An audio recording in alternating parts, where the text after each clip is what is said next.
வணக்கம். புழுதிவாக்கம் ரயில் நிலையம் அருகே சாலையில் இருபுறங்களிலும் நிறுத்தி வைக்கப்படும் வாகனங்களால் மக்கள் அவதி. சம்பந்தப்பட்ட அதிகாரிகள் நடவடிக்கை எடுப்பார்களா? சமூக ஆர்வலர்கள் கேள்வி.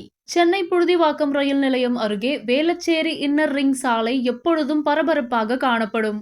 காலை மாலை வேளையில் ஏராளமான வாகனங்கள் இந்த வழியாக சென்று வருவதால் போக்குவரத்து நெரிசல் அதிகமாக காணப்படும். இரவு வேளையிலும் ஏராளமானோர் வேலை முடிந்து வீடுகளுக்கு செல்லும் போது நெரிசல் ஏற்படும்.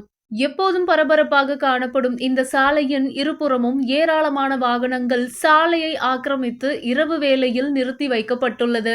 குறிப்பாக தினமும் இரவு வேளையில் 20க்கும் மேற்பட்ட ஆம்னி பஸ்கள் சாலையை ஆக்கிரமித்து நிறுத்தப்படுவதால் அந்த வழியாக செல்லும் வாகன ஓட்டிகள் மிகவும் அவதிப்பட்டு வருகின்றனர். மேலும் சாலையோரத்தில் நடந்து செல்லும் பாதசாரிகளுக்கும் மிகவும் சிரமமாக இருக்கிறது. அவர்களுக்கு சில நேரங்களில் விபத்து ஏற்படும் அபாயமும் உள்ளது.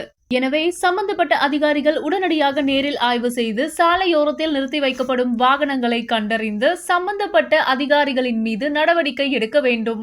அதோடு அதிக அளவில் அபராதம் பிடிக்க வேண்டும் எனவும் வாகன ஓட்டிகளும் சமூக ஆர்வலர்களும் கோரிக்கை விடுத்துள்ளனர்.